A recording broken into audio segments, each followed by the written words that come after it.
conversando com os irmãos sobre conversar, não é? Tem uma pastoral que está no boletim, eu quero que você leia essa pastoral, é importante. Ela fala sobre conversas espiritualmente significativas. Qual foi a última vez que você teve uma conversa espiritualmente significativa, não é? Então é sobre isso que eu quero falar, e vamos abrir a Bíblia em Efésios, no capítulo 5, verso 19. O capítulo 4, 5 de Efésios são os grandes capítulos da comunicação, não é? Você quer aprender a maneira correta de se comunicar como um cristão, você lê Provérbios, né? E você lê Efésios 5, 4 e 5, e você vai aprender como é que um cristão se comunica, como é que ele usa a fala. Nós lemos aqui o Salmo 66, não é? Fala do problema da calúnia, como Deus odeia isso, né? E como ela nos prejudica. Então, você precisa entender como é que deve usar a sua língua. Aqui é justamente um ensino muito prático sobre como devemos falar. Diz assim a palavra do Senhor: falando entre si com salmos, hinos e cânticos espirituais, cantando e louvando de coração ao Senhor. Salmos espirituais, hinos espirituais, cânticos espirituais. Na verdade, o que Paulo está dizendo é que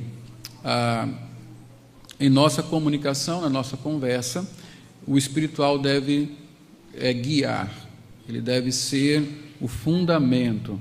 Nós devemos nos comunicar de forma espiritual, significativamente espiritual. Nós sabemos muito bem o quanto uma conversa ela é preciosa, não é? O quanto é bom conversar, gastar tempo falando com pessoas. Mesmo as pessoas mais caladas, as mais tímidas, elas têm alguém com quem elas conversam. E quando fazem isso, gastam bastante tempo ali, conversando, trocando ideias. E nós sabemos que conversar é benéfico, né?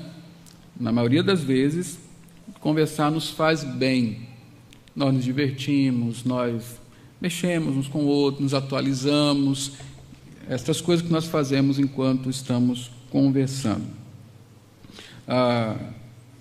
Tanto é assim, e Deus, Ele nos fez seres que se comunicam, que conversam, que Ele nos instrui a justamente ter muito cuidado com a nossa boca, com aquilo que nós falamos. É também aí no capítulo 4, né, que nós lemos, melhor, é Efésios, no capítulo 4 mesmo, nós lemos que nenhuma palavra torpe deve sair da nossa boca. O que é a palavra torpe? É a palavra que não edifica. Ou seja, quando nós temos a oportunidade de falar, de ser ouvidos, nós não deveríamos usar isso para destruir vidas ou tornar as pessoas piores, mas nós deveríamos ter o zelo de que as nossas palavras elas fossem muito bem medidas, sem hipocrisias, nada disso, mas medidas, ou seja, colocadas de forma deliberada para edificar vidas. Essas palavras elas devem ser úteis para edificar, elas devem ser conforme a necessidade e elas devem transmitir graça àqueles que ouvem a palavra, ouvem você conversando. Esse é o poder benéfico de uma boa conversa. Ela pode justamente transmitir graça, edificar, ela pode alcançar as necessidades das pessoas. E nós, crentes, devíamos conversar assim.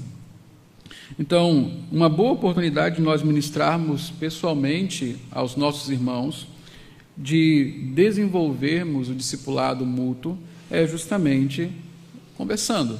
As conversas que nós temos diariamente, dominicalmente, quando nos encontramos, essas conversas elas podem ser grandes instrumentos na mão do Redentor. A Bíblia também nos diz aquilo que não deve estar em nossas conversas.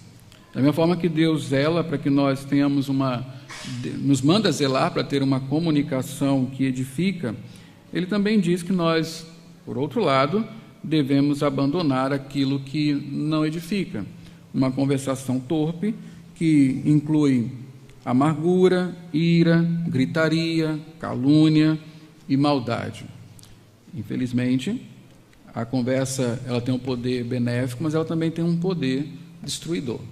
não é? Nas palavras, nós encontramos um grande poder para destruir vidas, para desanimar pessoas, para fazer com que pessoas até mesmo abandonem a fé.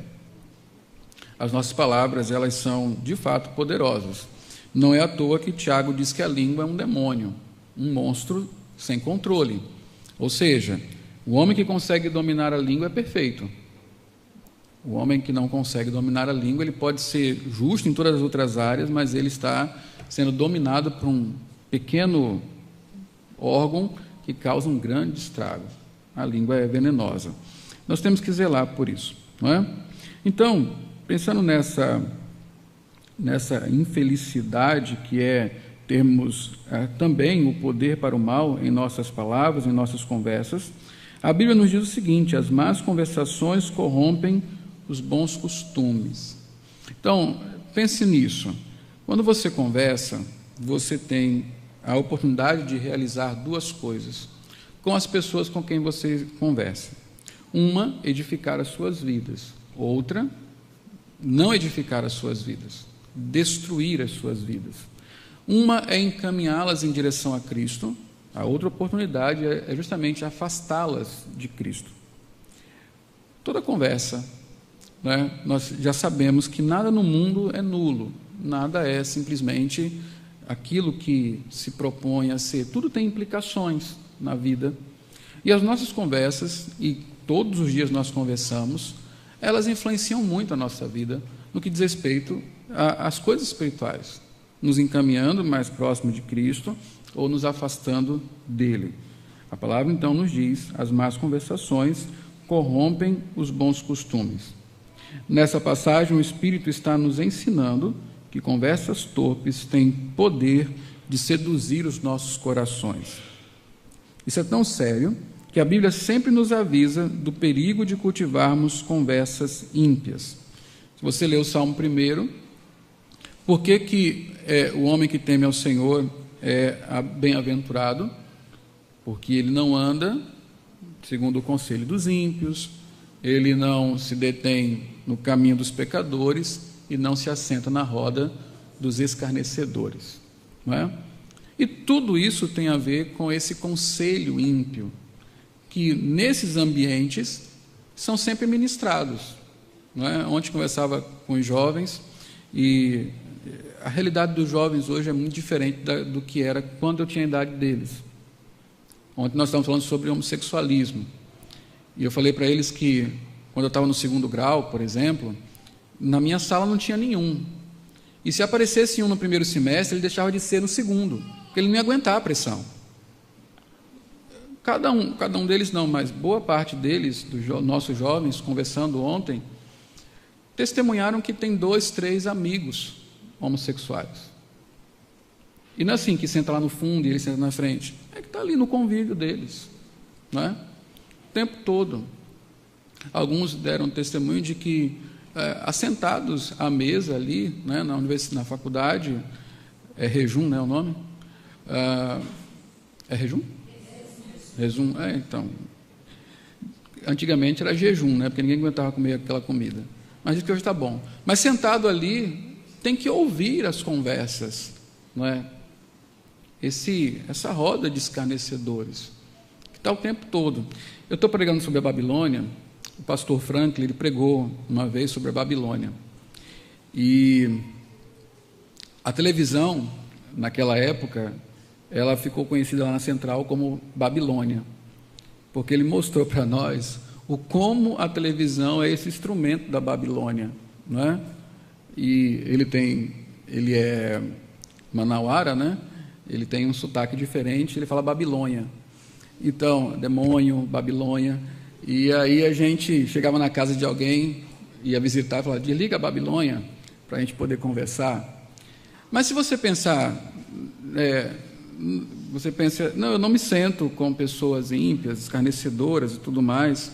Mas quantas vezes você se senta à frente da televisão e recebe todo aquele lixo e acha que não está acontecendo nada com você? Você assiste uma novela que seja na Globo ou na Record, não é?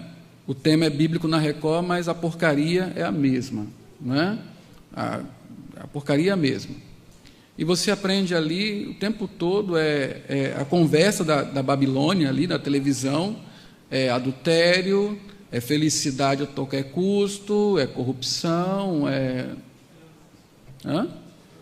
estelionato, e aí por diante. E você acha que não está na roda dos escarnecedores, porque está sozinho em frente à televisão, não é?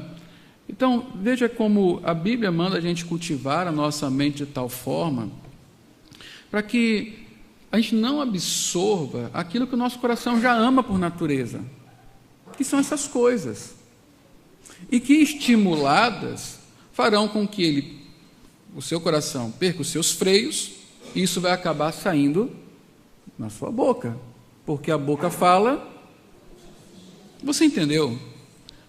Onde é que tudo isso que você está alimentando o seu coração, com o que você está alimentando o seu coração, vai sair depois, justamente naquilo que deveria ser um instrumento de edificação, nas suas conversas. Elas irão trazer isso à tona, e certamente, como é que vai produzir edificação? Como é que nós poderemos ter uma conversa espiritualmente significativa se nosso coração está alimentado com o mal? Então, o meu ponto aqui é que nós estamos desenvolvendo aqui na igreja uma mentalidade de discípulos, uma igreja discipuladora, é isso que nós queremos ser. Não é uma igreja que tem um programa de discipulado, nós podemos até ter e vamos ter mais no futuro, mas é uma igreja que está o tempo todo vivendo o discipulado. Nós nos discipulamos mutuamente, seguimos a Cristo juntos, e juntos estamos nos incentivando, nos corrigindo, nos estimulando, encorajando, exortando, sendo instrumentos de Deus, como temos aprendido na terça-feira, para que cresçamos. Como nos ensina Efésios no capítulo 4, que a igreja, cada junta bem ajustada, promove o seu próprio crescimento. É isso que nós queremos.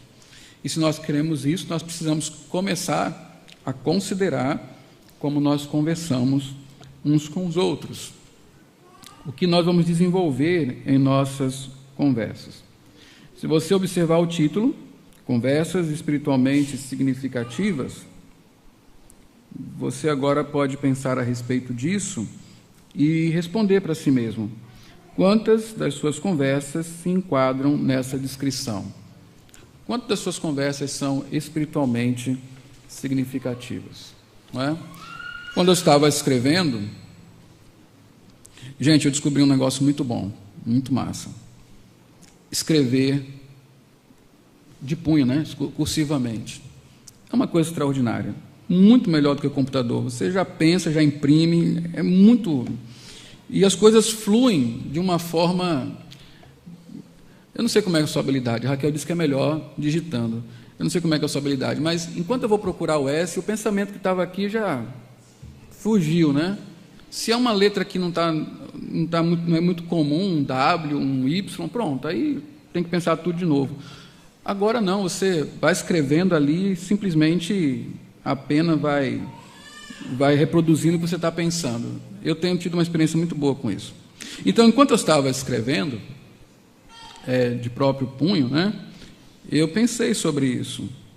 Aí eu pensei nos aconselhamentos que eu faço, nos momentos que eu estou pregando e nas outras conversas que não estão enquadradas nesses momentos. E eu eu cheguei à conclusão de que poucas das minhas conversas, elas têm um significado espiritual real, né? Quando eu estou conversando, a paisana, né? Sem ser pastor, só conversando, né? Ela tem pouco significado espiritual. Nós estamos falando de futebol, de política, nada imoral, mas mesmo assim elas podiam ser um pouco mais profundas, elas podiam ser um instrumento melhor para os meus irmãos. Eu creio que se você pensar assim como eu gastei tempo pensando sobre isso, você vai chegar talvez à mesma conclusão. As nossas conversas, elas têm pouco significado espiritual em nosso dia a dia e entre nós também, não é? Então, a Bíblia nos fala em Efésios 5,16 sobre remir o tempo, não é? A Bíblia diz para nós remirmos o tempo, porque os dias são maus. Você está com a Bíblia aberta aí no capítulo 5, né? Olha aí o versículo 16. Na NVI está: aproveitem ao máximo as oportunidades. Na Revista Atualizada está: remir o tempo, porque os dias são maus. Isso se enquadra nas nossas conversas, esse princípio, essa ordenança aqui, ela diz respeito também às nossas conversas? Lógico que sim, não é? É óbvio que sim. E então, nós estamos realmente aproveitando as oportunidades que nós temos em nossas conversas. O tempo está sendo remido em nossas conversas. Nós temos aproveitado as oportunidades em nossas conversas. Eu cheguei à conclusão que eles podem, no meu caso, esse tempo pode ser muito melhor aproveitado.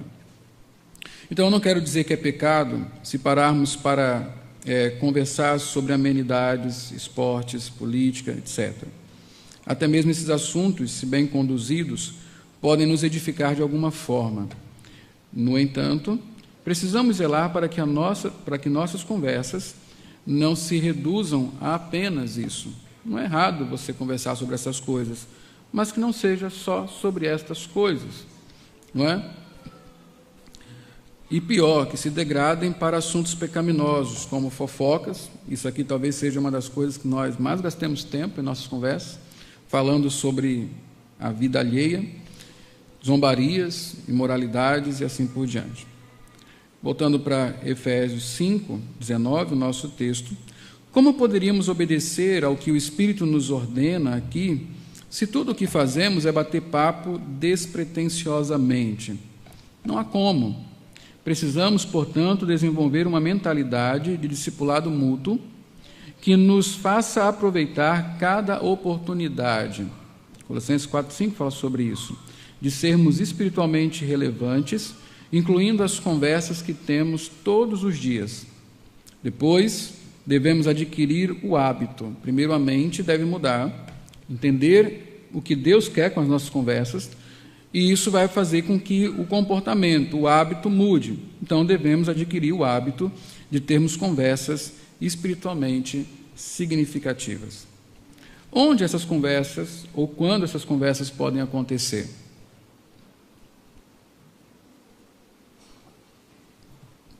Então, apresentei aqui 3 sugestões, né? Você pode acrescentar outras. Após o culto, hoje, quando nós terminarmos os nossos trabalhos devocionais aqui ao final do dia, comece uma conversa com um irmão perguntando: o que o sermão comunicou a você esta noite? O que geralmente conversamos quando acaba o culto? Os homens vão querer saber se o time ganhou ou não. A Jane vai falar sobre o Bolsonaro, Carlos vai rebater, né? E eu vou perguntar sobre as coisas normais, as mulheres vão se preocupar com o café, né? Alguém vai comentar: mulher, como você está linda. A outra: não, quem está linda é você. Onde você comprou essa roupa? E assim as nossas conversas vão, né? Não é assim? Ou estou falando alguma coisa absurda? Não, né? E eu faço isso também, e isso está errado, não é? Isso não é bom. Não é o que deveríamos conversar, pelo menos não a princípio, logo após o término do culto. Nós ouvimos muitas coisas, nós fomos desafiados em muitas coisas, fomos exortados, tem coisas que precisamos pensar, há reflexões que devemos fazer.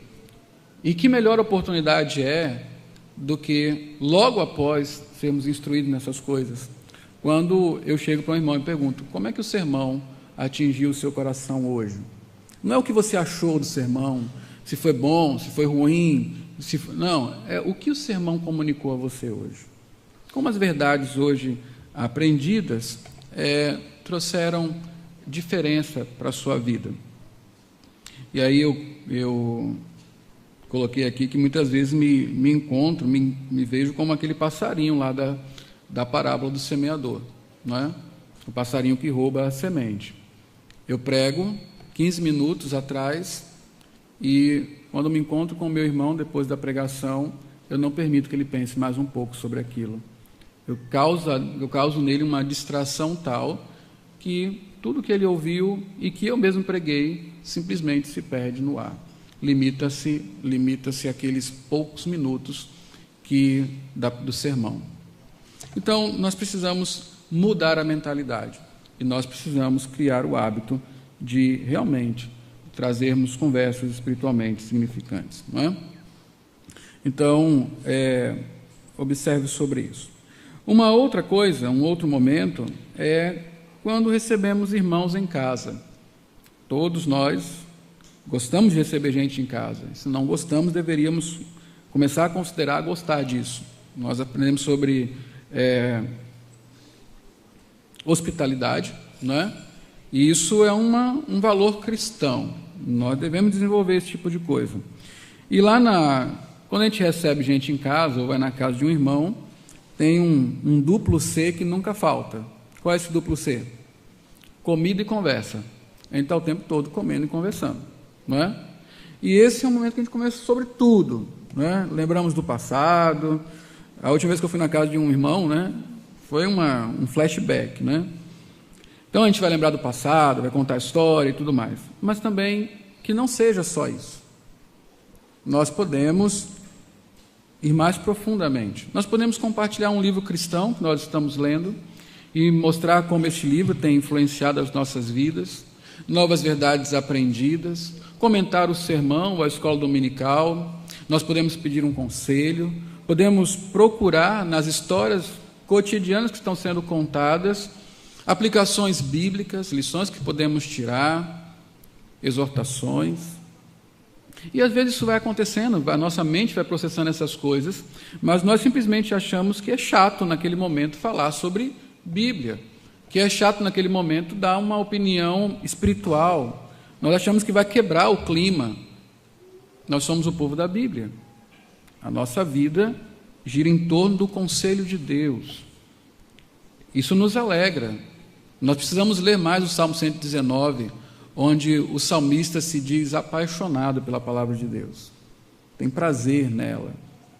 E nós precisamos recuperar isso, para que as nossas conversas, quaisquer que sejam significativas do ponto de vista espiritual. Um outro momento, e é o último que eu coloco aqui, e você vai acrescentar essa lista aí, quando transformamos conversas casuais e despretensiosas em conversas espiritualmente significativas. Isso aqui é uma coisa bem interessante, né? Então, vamos voltar para o conceito de aproveitem as oportunidades ou de remir o tempo. Toda conversa pode ser um pouco mais espiritualmente significativa, né? Toda conversa pode ser assim. Basta que queiramos conduzi-las a pontos mais profundos. Por exemplo, uma conversa pode começar com o karatê das crianças e terminar sobre como temos lutado contra o pecado. Um assunto não chama o outro? Não é assim? Por que a conversa nunca acaba? Porque um assunto chama o outro. Quem governa? Quem está conversando ou a conversa governa você? Deve ser o contrário. Você deve conduzir o assunto.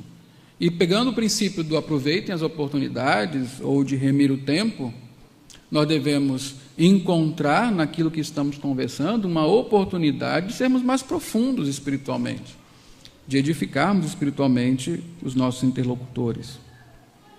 No momento o assunto pode ser comida e no outro o pão da vida ou a provisão de Deus. Pode ser que estejamos falando sobre surf, mas logo, né, Bruno? Mas logo podemos lembrar de Jesus dominando o mar, ou andando sobre as águas, ou sobre como ele nos dá equilíbrio na vida. Nós podemos pegar as nossas conversas comuns, triviais, a política que está em voga, a economia, o que seja, e nós encontrarmos uma oportunidade para termos uma conversa espiritualmente significativa. Irmãos, faz parte da vida cristã, faz parte do discipulado, que nós nos comuniquemos uns com os outros. E isso não é só para que nós ficamos batendo papo, é para que nós nos edifiquemos. E aqui está um estímulo, uma exortação, algo que eu mesmo tenho que trabalhar e que nós, como igreja, temos que adquirir como característica desta igreja e das nossas vidas. Que nós tenhamos conversas espiritualmente significativas. Que Deus nos abençoe. Amém. Vamos orar? Ó Deus, nós agradecemos ao Senhor o dom da comunicação, esta alegria que é podermos nos encontrar e conversarmos. Isso é tão precioso, alegra tanto o coração. E nós queremos consagrar essas coisas ao Senhor, porque pertencem ao Senhor. Queremos pedir ao Senhor que transforme a nossa disposição, o nosso coração, nos ajudando a compreender que este tempo em que estamos conversando é um tempo precioso e que deve ser usado para edificação, discipulado mútuo. Nos ajude nisso, Senhor, e nos ajude a desenvolvermos na nossa igreja e nas nossas vidas essa característica tão preciosa do Teu povo, que é de ter conversas espiritualmente significativas. Continue a nos ajudar nesse instante que vamos estudar a Tua Palavra na escola dominical. Abençoa-nos, ó Deus, e nos faz compreender a Tua lei. Em nome de Jesus. Amém.